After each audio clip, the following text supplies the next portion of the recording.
Hello, good evening, everyone. Welcome to Prime Business. I am Pius Kojobaka. The Ghana Union of Traders Association is calling for the immediate suspension and review of the VAT Act 151. Addressing the press conference today, GUTA President Clement Boateng warned that the current implementation of the act is stifling the trading community and could lead to widespread industrial action if their grievances are not addressed. Here's more in the following report. GUTA, our business. GUTA, our business. GUTA, our business. Speaking at a charged press conference on behalf of the trading community, GUTA President Clement Boateng expressed concerns over what he described as the cumbersome nature of the current VAT Act and called for its immediate withdrawal.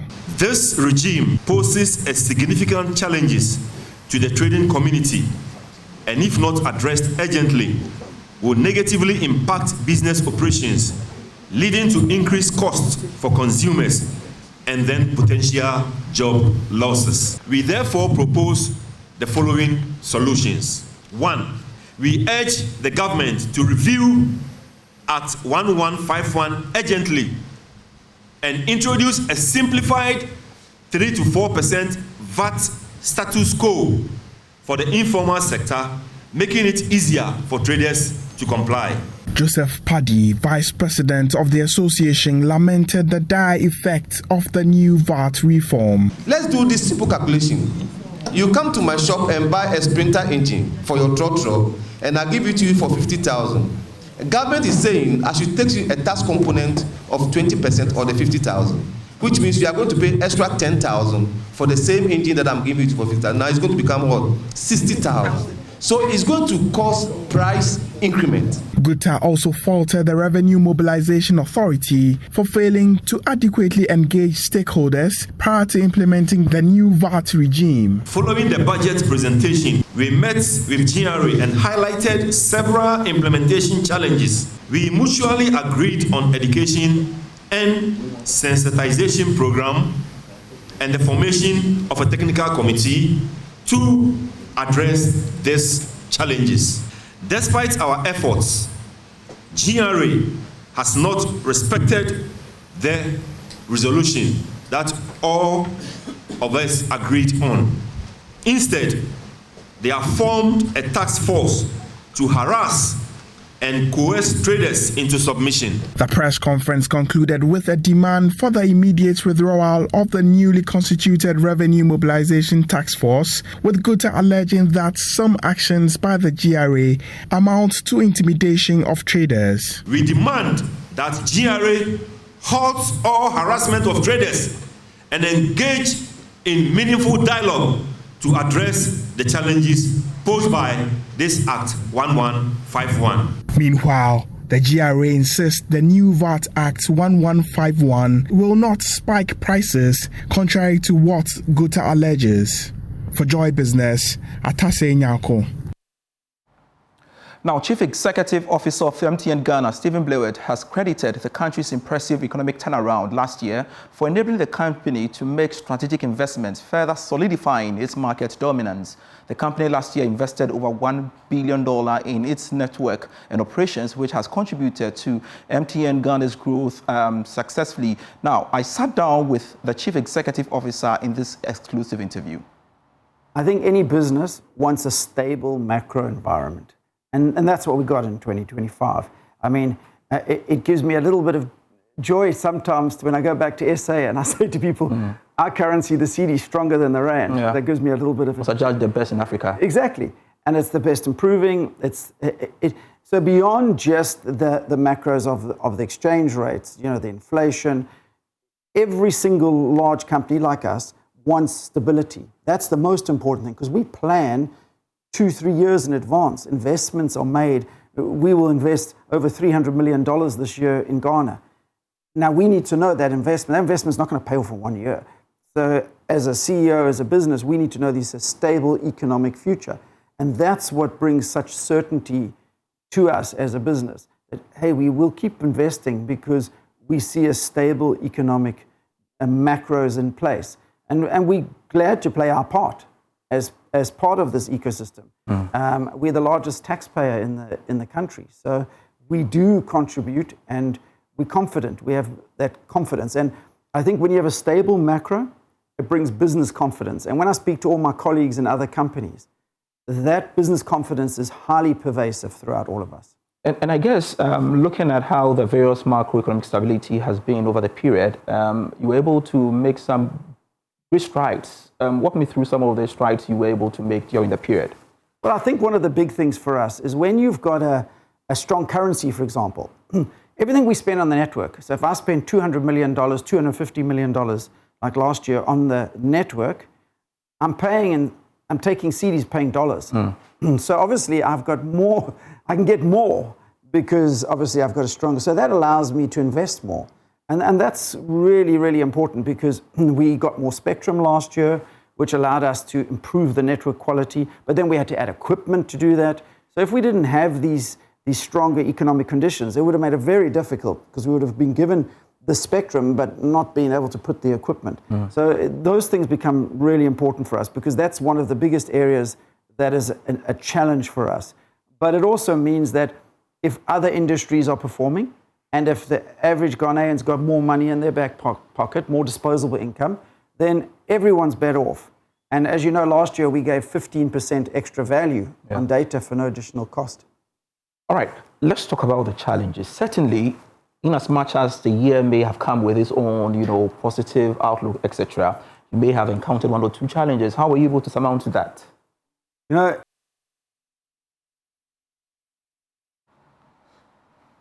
Well, he also spoke about the company emerging as the overall winner of the MTN Group $2025 million challenge, emerging as the top performing operation across the MTN footprint.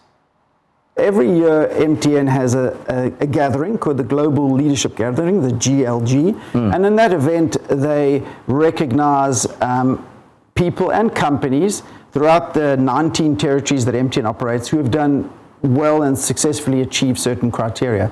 And one of the biggest award of the evening is the operating company that performed to achieve the best objectives. The objectives are set in the beginning of the year, and then so everyone's clear. Every country, whether it's South Sudan, Uganda, Nigeria, South Africa, they all know the objectives. And then you each have to try as your country and achieve across multiple spheres. So that's what the award is about. It's called the $1 million race because they give $1 million across many categories. It's not one person who wins $1 million, it's split across many categories.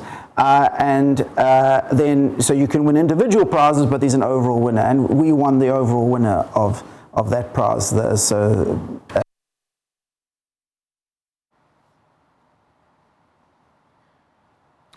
All is set for the corporate governance series, which will focus on bank corporate governance and financial stability, the role of the bank boards.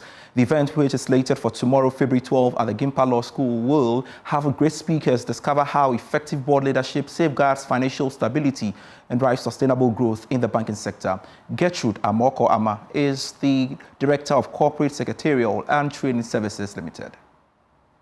Has key stakeholders like the GIMPA Law School, the Institute of Directors Ghana, the State Interest and Governance Authority.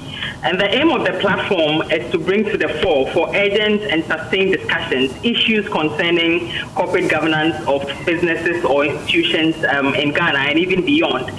This particular quarter's discussion, like you rightly highlighted, it's on the topic of bank boards, the role of bank boards when it comes to financial stability. You would agree with me that the 2017-2018 banking crisis brought out or highlighted quite a number of issues concerning the corporate governance of banks in Ghana.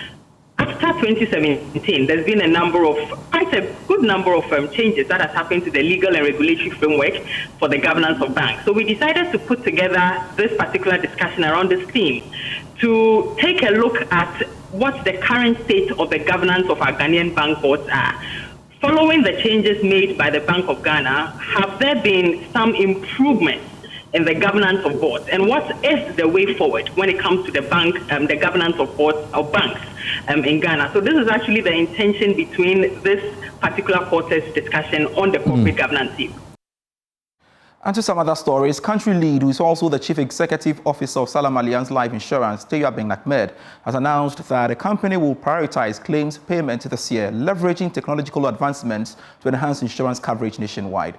This, he says, forms part of the company's efforts to transform the industry in Ghana and Africa. Speaking to Joy Business, Tewia Ben Ahmed emphasized the importance of insurance in safeguarding tangible and intangible assets, urging individuals and businesses to invest in comprehensive insurance coverage.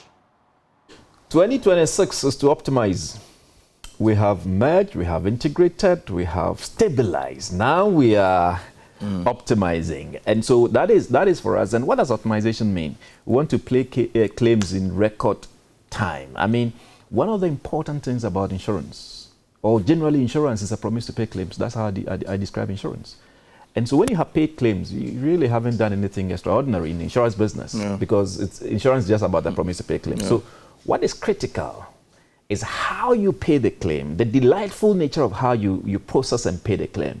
And one of the things that we want to do differently in 2026 is to pay claims in a manner that our customers will smile. How so? Okay, so it's about the processing, how we handle the claims. It's about the expeditious nature of how the claim hit the customer's account. And I'll give you an example. We have a product which is offered to the informal sector market, and that product is sold through USSD. And you know what we've done? We've deployed a solution that enables customers to use USSD to make a claim. And by the time they are done with the process, the claim is paid and it goes back to their wallet. Because we say, you sign on through USSD, you pay premium through mobile money, and look, mobile money has significantly surged in 2025 and is still growing. And therefore, when it is time for claims, you have the same opportunity as well to utilize USSD and then get your claim paid to you via mobile money. No sort of delay. No sort of delays at all. And that is a kind of difference that we are bringing, because we believe that client experience or serving sustainable smiles is what will really drive the differentiation that we bring to insurance. Because, you know, usually when you talk about insurance in Ghana, trust issues, the level of confidence, and some perception around really insurers paying claims. And we want to really stand out in this area. We've developed digitized tools. We have what we call the Sanlam Alliance Care Portal. And if you want to make a claim, that is even on the traditional side. If you want to make a claim, you go on the portal, make the claim. We note it, we get it, and get back to you. We want to get to all the 16 regions of Ghana in 2026. I see. We're already in 11. Plans are underway to get to all the 16 regions. That's physical branches. But again, we're deploying digital initiatives, leveraging on AI as much as possible to make sure that irrespective of our physical branches, wherever you are in Ghana, you can have access to our solution. And now, the Chamber of Commerce and Industries France Ghana has assured of plans to improve business relations between the European market, particularly France and Ghanaian regulatory bodies. The move is to promote investor confidence, thereby supporting French businesses to have a smooth business operations in the country. President of the Chamber gave the assurance in an interview with Joy Business at the Maiden New Year cocktail here in Accra. More in the following report. Economic relations between Ghana and France are strong and continue to grow steadily, with increasing interest from French companies across many sectors of the Ghanaian economy. The Chamber of Commerce Industry France Ghana has been serving as a platform that brings together businesses from both countries for mutual benefit. Speaking to Joy Business at the Maiden New Year cocktail in Accra, President of the Chamber, Guillaume Valence, hinted of more innovations to support members' growth. We really want to place value at the center of every decision we make. So we've created a working group dedicated to value. The change is that we don't want to assume what our members need. Members are part of this committee and will feed the reflection so that all the activities, all the partnerships, and the resources we allocate are really centered towards value added for our members. So it's B2B, it's business breakfast, it's meeting with high-level representative of institutions here in Ghana. And you know, it's also beyond French and Ghana. We have members that are not French, that are not Ghanaian. So we are really here to tailor solutions. I think this is really the innovation here.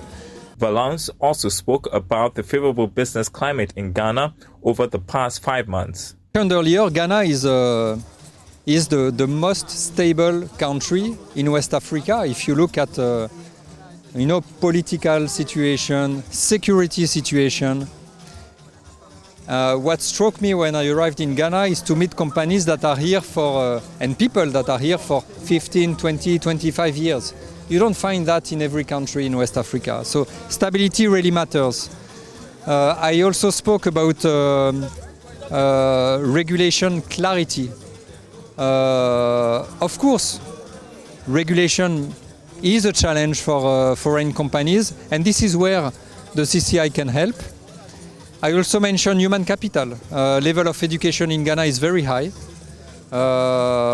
and that really enables to form teams that are successful here. So the New Year Cocktail is a first networking event organized by the Chamber to usher members into the new year.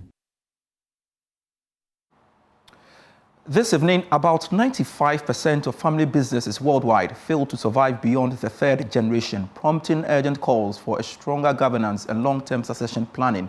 Senior Country Manager for Ghana and Liberia at IFC, Kyle Kehofa, says the alarming statistics demand a critical strategic re-evaluation of governance structures to ensure sustainability. He made these remarks on the sidelines of the third IFC Family Governance Workshop. One of the biggest challenges facing family-owned businesses is generational transition, which is preparing the next generation to take ownership and lead sustainably. According to the International Finance Corporation Senior Country Manager for Ghana and Liberia, Kyle Kehofa, family-owned businesses play a critical role in driving sustainable economic growth. Family-owned businesses are the engine of business and the engine of growth in most markets around the world, whether you're talking Western Europe, whether you're talking Africa, whether you're talking South Asia, whether you're talking East Asia, and whether you're working on the first or second generation or the fourth or fifth, or even in Japan, I think even the 20th generation. Family-owned businesses and family-owned business governance is fundamental to the sustainability of these businesses that are a key driver. As we all know, business, private sector is 90% of job creation, so help tackling and ensuring solid governance in the family-owned businesses helps ensure that job creation and private sector development helps continue in markets around the world,